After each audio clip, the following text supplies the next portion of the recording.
India Legal presents Courts Roundup.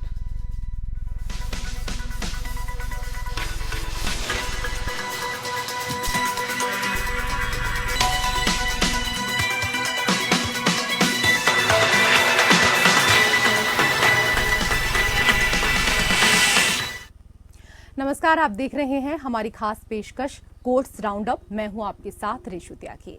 इस bulletin में अगले आधे घंटे हम आपको कोर्ट से जुड़ी तमाम छोटी बड़ी खबरों से रूबरू करवाएंगे। कोर्ट की कार्यवाही और सुप्रीम कोर्ट से लेकर हाई कोर्ट और लोअर कोर्ट्स तक के फैसलों को आपके सामने रखेंगे। लेकिन आगे बढ़ने से पहले एक नजर हेडलाइन पर।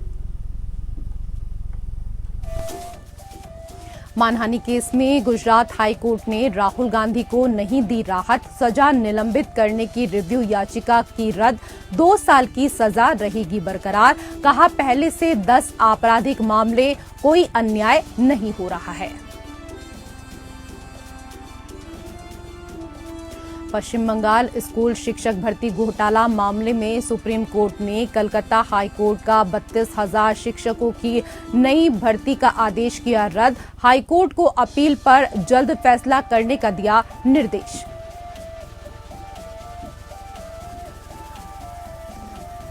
हेट स्पीच मामले में सुप्रीम कोर्ट ने यति नरसिम्हानंद को दिया अवमानना नोटिस। न्यायपालिका और संविधान के खिलाफ कथित अपमानजनक टिप्पणी का है मामला।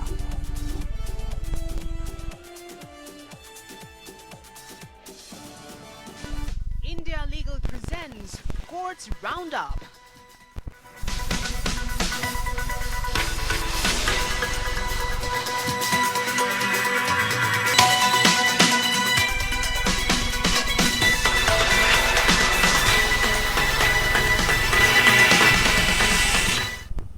कोर्ट से जुड़ी खबरों पर अब विस्तार से चर्चा करेंगे। मानहानि मामले में राहुल को राहत नहीं मिली। गुजरात हाईकोर्ट ने मानहानि मामले में राहुल गांधी की सजा को निलंबित करने की रिव्यू याचिका खारिज कर दी। कोर्ट ने राहुल की सजा पर रोक लगाने से इनकार कर दिया। राहुल गांधी की याचिका को खारिज करते हुए गुजरात हाईकोर्ट के जज ने कहा कि उनके खिलाफ 10 क्रिमिनल केस पहले से ही हैं। इस सजा से उनके साथ कोई अन्याय नहीं हो रहा है। भले ही राहुल गांधी को हाई कोर्ट से राहत नहीं मिली है, लेकिन अभी राहुल के पास हाई कोर्ट में डिवीजन बेंच में अपील करने का मौका है। वो चाहें तो सुप्रीम कोर्ट भी जा सकते हैं। अगर सुप्रीम कोर्ट राहुल की सजा पर रोक लगा देता है तो उनकी सदस्यता फिर से बहाल हो सकती है। हालांकि सुप्रीम कोर्ट से भी उन्हें राहत नहीं मिली तो वो 2024 लोकसभा चुनाव नहीं लड़ पाएंगे।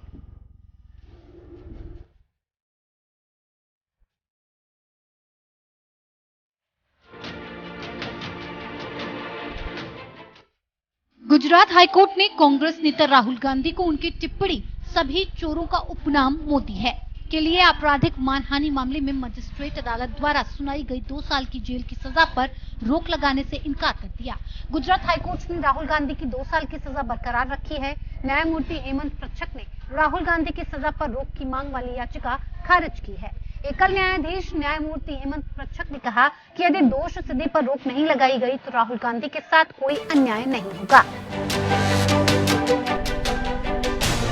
जो कोर्ट ने अभी जजमेंट के सुनवाई के वक्त जजमेंट डिलीवर करते वक्त उन्होंने जो मुद्दे दिए हैं उसके हिसाब से मैं जहां तक समझाऊं कि लोअर कोर्ट का जो ऑर्डर है वो सही है। दूसरा, एमएलए एमपी होने की वजह से सिर्फ किसी को कोई बेनिफिट नहीं मिल सकता है, स्पेशल बेनिफिट नहीं मिल सकता है। तीसरा मुद्दा ये है कि जो एक्यूज है, एक्यूज के सामने बहुत सारे ऐसे केसेस है। चौथा मुद्दा ये है कि इवन आफ्टर दिस केस जो हमने आर्ग्यू किया था कोर्ट के सामने, उन्होंने वीर सावरकर जी के सामने भी कुछ उन्होंने स्टेटमेंट किए थे जो कि वांधाजनक टिप्पणी थी और इसके लिए भी उनके ऊपर कुछ केस हुआ है। ये हमारी दलील थी जिनको ग्राह्य रखा गया है और इसके हिसाब से आज जजमेंट दिया है, रिवीजन डिसमिस हुई। कोर्ट ने कहा उनके खिलाफ कम से कम 10 आपराधिक मामले लंबित हैं। मौजूदा केस के बाद भी उनके खिलाफ कुछ और केस दर्ज हुए। ऐसा ही एक मामला वीर सावरकर के पोते ने दायर किया है। वैसे भी दोष सिद्धि से कोई अन्याय नहीं होगा। दोष सिद्धि न्याय संगत और उचित है। आदेश में हस्तक्षेप करने की कोई आवश्यकता नहीं है, इसीलिए आवेदन खारिज किया जाता है। इससे पहले सूरत की एक सत्र अदालत ने 20 अप्रैल को गांधी की उस याचिका को खारिज कर दिया था जिसमें मजिस्ट्रेट अदालत द्वारा उनकी सजा को निलंबित करने की मांग की गई थी। कोर्ट ने कहा कि एक जनप्रतिनिधि को साफ चरित्र का व्यक्ति होना चाहिए। राहुल गांधी के खिलाफ पुणे कोर्ट में एक शिकायत वीर सावरकर के पोते की ओर से भी दर्ज कर दी गई है, जिसमें राहुल गांधी पर कैम्ब्रिज यूनिवर्सिटी में वीर सावरकर का अपमान करने का आरोप लगा है। सजा पर रोक न लगाना याचिकाकर्ता के साथ अन्याय नहीं होगा। सजा पर रोक लगाने के लिए कोई उचित आधार नहीं दिया गया है। निचली अदालत का दोष सिद्धि का फैसला उचित, न्याय संगत और कानूनी रूप से दिया गया है।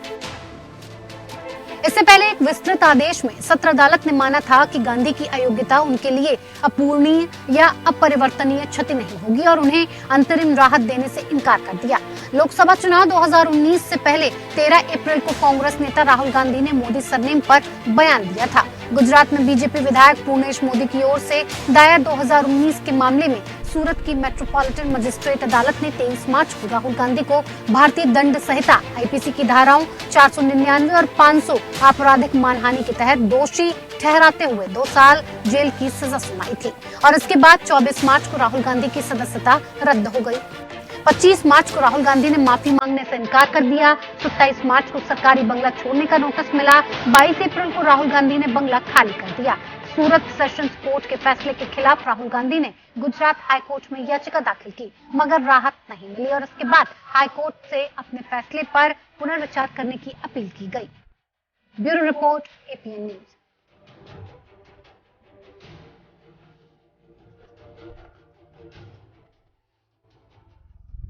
और उधर पश्चिम बंगाल स्कूल शिक्षक भर्ती घोटाला मामले में सुप्रीम कोर्ट ने कलकत्ता हाई कोर्ट के अगस्त तक 32,000 शिक्षकों के नई भर्ती करने का आदेश रद्द किया है। सुप्रीम कोर्ट ने हाई कोर्ट को अपील पर जल्द से जल्द फैसला करने का निर्देश दिया। पश्चिम बंगाल प्राथमिक शिक्षा बोर्ड ने भी सुप्रीम कोर्ट के समक्ष प्रस्तुत किया कि 32,000 शिक्षकों के चयन के लिए कॉल करना और समय सीमा के भीतर उनका इंटरव्यू आयोजित करना संभव नहीं होगा और यह एक महंगी प्रक्रिया होगी।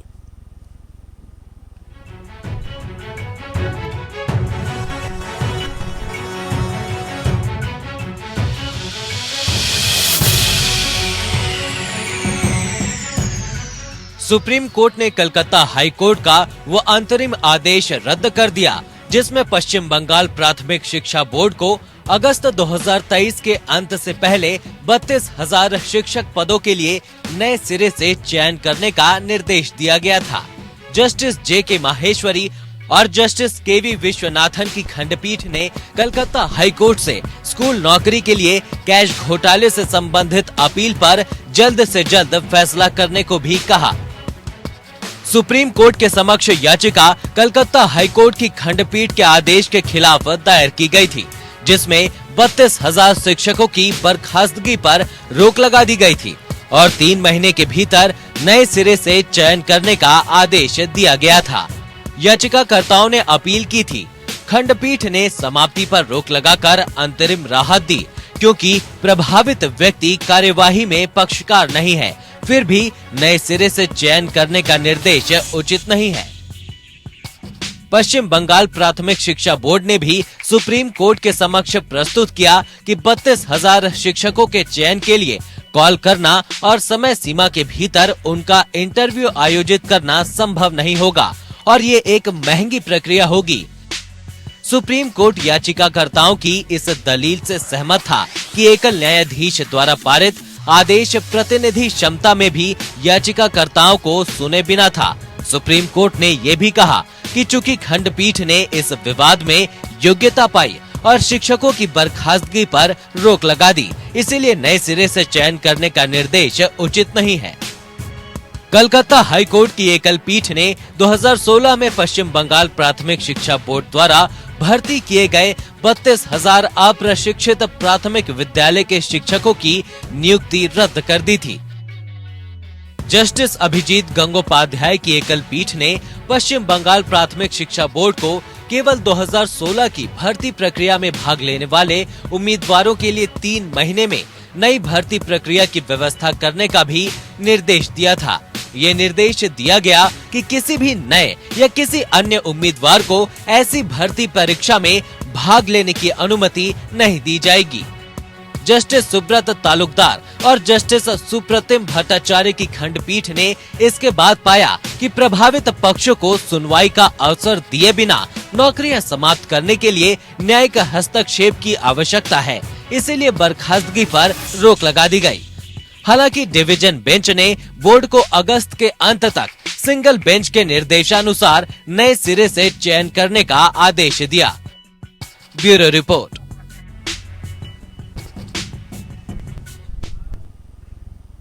उधर सुप्रीम कोर्ट ने हिंदुत्व नेता यति नरसिम्हानंद के खिलाफ एक अवमानना याचिका में नोटिस जारी किया है। ये याचिका एक इंटरव्यू के बाद दायर की गई थी, जिसमें उन्होंने कथित तौर पर सुप्रीम कोर्ट और भारतीय संविधान के बारे में अपमानजनक टिप्पणी की थी। वीडियो इंटरनेट पर काफी वायरल हुआ था। जस्टिस एएस बोपन्ना और जस्टिस एमएम सुंदरेश की डिवीजन बेंच कार्यकर्ता शचि नेली की याचिका पर सुनवाई कर रही थी। हालांकि पीठ प्रतिवादी को नोटिस जारी करने और उसकी प्रतिक्रिया मांगने पर सहमत हुई, लेकिन कोई वापसी योग्य तारीख नहीं दी गई। जनवरी 2022 में कार्यकर्ता शचि ने भारत के अटॉर्नी जनरल को पत्र लिखकर यति नरसिम्हानंद उर्फ दीपक त्यागी विवादास्पद धार्मिक व्यक्ति और हरिद्वार धर्म संसद अभद्र भाषा मामले में संविधान और सुप्रीम कोर्ट के खिलाफ अपमानजनक टिप्पणी मामले में उनके खिलाफ अवमानना कार्यवाही शुरू करने की सहमति मांगी थी। पत्र में उसी साक्षात्कार के एक अन्य हिस्से का भी उल्लेख किया गया है, जहां दक्षिणपंथी नेता मामले में पुलिस द्वारा की गई गिरफ्तारियों के मुद्दे पर यति ने कहा था कि जब जितेंद्र सिंह त्यागी ने वसीम रिजवी के नाम से जाना और अपनी किताब लिखी, एक भी पुलिसकर्मी, इनमें से किसी भी पुलिसकर्मी या राजनेता में उसे गिरफ्तार करने का साहस नहीं था। उन्होंने आरोप लगाया कि यति नरसिम्हानंद द्वारा की गई टिप्पणियां संस्थान की महिमा और भारत के सर्वोच्च न्यायालय में निहित अधिकार को कम करने और अपमानजनक बयानबाजी के माध्यम से न्याय के पाठ्यक्रम में हस्तक्षेप करने का एक घृणित और स्पष्ट प्रयास था और संविधान और अदालतों की अखंडता पर निराधार हमले की कोशिश थी।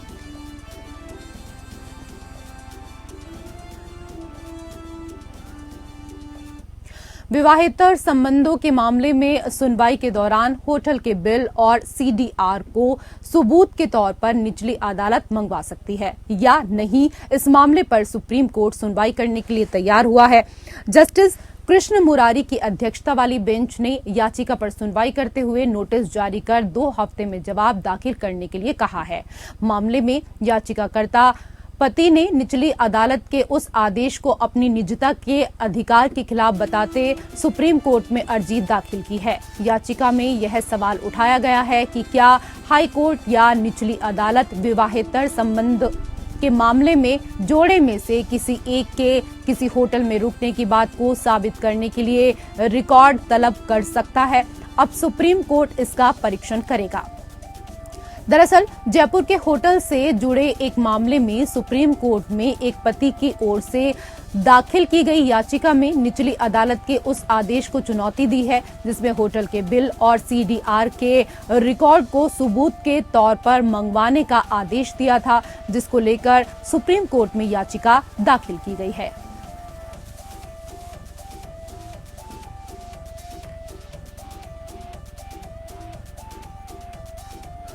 बेदी की पीठ ने एनजीटी चेन्नई पीठ के फैसले के खिलाफ एक अपील पर सुनवाई की, जिसमें चेन्नई स्थित एक निजी बिल्डर कंपनी को पर्यावरण कानूनों के उल्लंघन के लिए 5 करोड़ 50 लाख का भुगतान करने का निर्देश दिया गया था। शीर्ष अदालत ने कहा कि अनुपालन न करने के साथ साथ पर्यावरण को हुए नुकसान के लिए भी मुआवजा दिया जाए। इसने पूर्वांकरा प्रोजेक्ट को 30 अक्टूबर 2023 को या उससे पहले तमिलनाडु प्रदूषण नियंत्रण बोर्ड में 5 करोड़ 50 लाख जमा करने का निर्देश दिया। पूर्वांकरा लिमिटेड अपने स्वयं के स्रोत से विवादित निर्णय में जारी निर्देशों का अनुपालन भी करेगा। प्रदूषण नियंत्रण बोर्ड 31 जनवरी 2024 तक स्टेटस रिपोर्ट दाखिल करेगा। कोर्ट ने सख्त टिप्पणी करते हुए कहा कि आपने सभी को धोखे में रखा है और कई उल्लंघन किए हैं। अपने कार्यों को पर्यावरण दिशा निर्देशों के अनुपालन में लाएं। 2008 में पूर्वांकरा प्रोजेक्ट्स लिमिटेड ने 1184 यूनिट्स के साथ चेंगलपेट के पुदुक्कम में इस दौरान प्रोविडेंट कोस्मो सिटी नामक एक आवासीय अपार्टमेंट परिसर के निर्माण के लिए पर्यावरण मंजूरी प्राप्त की थी।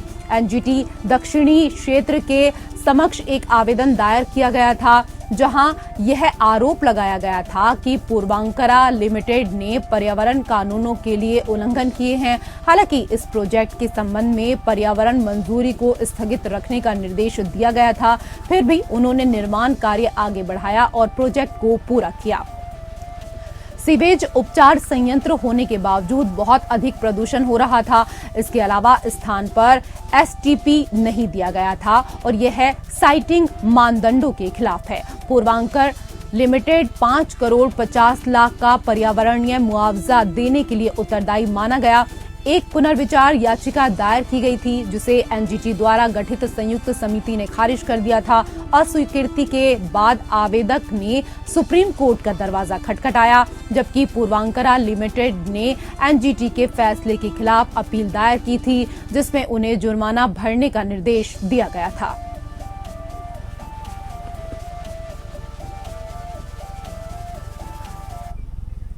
उधर सुप्रीम कोर्ट ने उस याचिका पर विचार करने से इनकार कर दिया है, जिसमें आरोप लगाया गया था कि पंचायतों में महिला आरक्षण का दुरुपयोग किया जा रहा है, क्योंकि आरक्षित सीटों पर अपनी पत्नियों के चुनाव जीतने के बाद पति पोक्सी के माध्यम से ग्राम पंचायत चला रहे हैं।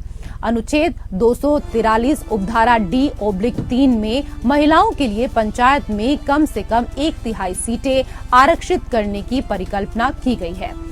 Advocate on record Swati Jindal के माध्यम से दायर याचिका में आरोप लगाया गया कि हालांकि आरक्षण लागू किया गया है, लेकिन वास्तव में यह एक पोक्सी मॉडल के माध्यम से कार्य कर रहा है, जिसमें इन निर्वाचित महिलाओं के पति या पत्नी पंचायतों का संचालन कर रहे हैं। उसी के मद्देनजर याचिका में शीर्ष अदालत से अनुसंधान करने और दुरुपयोग को रोकने के लिए समाधान करने के लिए एक समिति गठित करने की मांग की गई।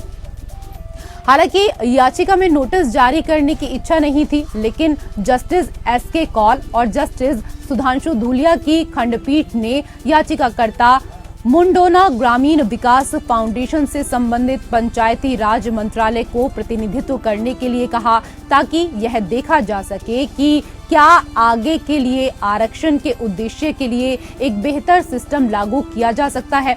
शुरुआत में जिंदल ने कहा, संशोधन के माध्यम से सभी महिलाओं को यह सुनिश्चित करने का सुनहरा अवसर दिया गया है उन्हें जमीनी स्तर पर पर्याप्त प्रतिनिधित्व मिले। यह देखा गया है कि इसे लागू करने की भावना में कमी है। जस्टिस कौल ने कहा, हम न्यायिक रूप से भावना का निर्माण कैसे करते हैं।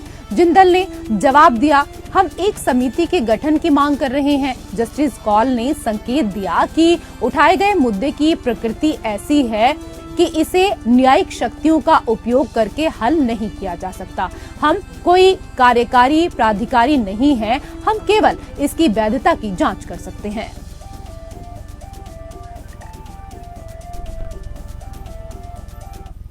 अब इंडिया लीगल के वेब रिपोर्टर आपको बताएंगे कि महिलाओं को पंचायत चुनाव में आरक्षण के क्या कुछ प्रावधान हैं।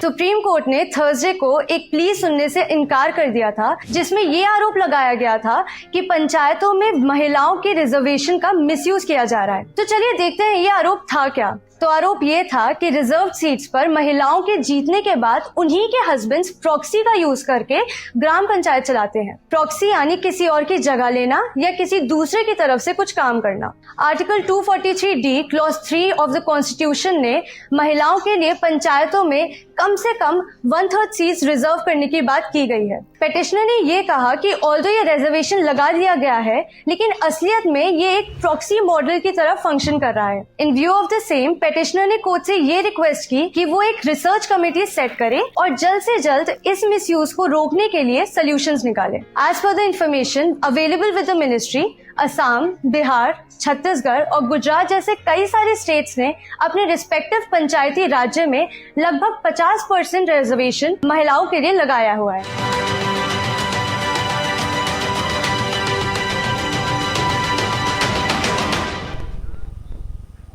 और उधर अल जजीरा की documentary India who lit the fuse के भारत में प्रसारण रिलीज के संबंध में इलाहाबाद हाईकोर्ट ने भारत सरकार, सूचना और प्रसारण मंत्रालय, केंद्रीय फिल्म प्रमाणन बोर्ड और अल जजीरा मीडिया नेटवर्क प्राइवेट लिमिटेड जवाबी हलफनामा दाखिल करने के लिए 4 सप्ताह का और समय दिया है। डॉक्यूमेंट्री के खिलाफ इलाहाबाद हाईकोर्ट में एक जनहित याचिका दायर की गई है। सामाजिक कार्यकर्ता सुधीर कुमार ने फिल्म को इस आधार पर चुनौती दी है कि उक्त फिल्म के प्रसारण से नागरिकों के बीच वैमनस्य पैदा होने और राष्ट्र की अखंडता को खतरा होने की संभावना है। हाईकोर्ट ने 14 जून को जनहित याचिका पर सुनवाई करते हुए फिल्म के प्रसारण की अनुमति देने से होने वाले बुरे परिणामों के मद्देनजर भारत में फिल्म के प्रसारण और रिलीज करने पर रोक लगा दी। जस्टिस अश्वनी कुमार मिश्रा और जस्टिस आशुतोष श्रीवास्तव की पीठ ने केंद्र सरकार और सूचना और प्रसारण मंत्रालय को यह सुनिश्चित करने के लिए उचित कदम उठाने का भी निर्देश दिया कि फिल्म को तब तक प्रसारित करने की अनुमति न दी जाए जब तक कि इसकी सामग्री की जांच अधिकारियों द्वारा नहीं की जाती है और सक्षम प्राधिकारी से आवश्यक प्रमाणीकरण या प्राधिकरण प्राप्त नहीं किया जाता है।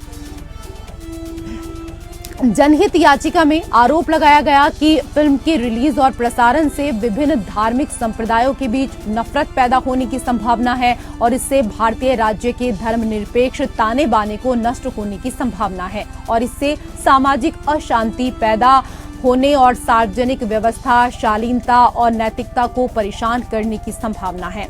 याचिकाकर्ता ने यह भी कहा कि फिल्म जानबूझकर अपने विघटनकारी कथानक के माध्यम से भारत के सबसे बड़े धार्मिक समुदायों के बीच दरार पैदा करना और सार्वजनिक घृणा की भावना पैदा करना चाहती है।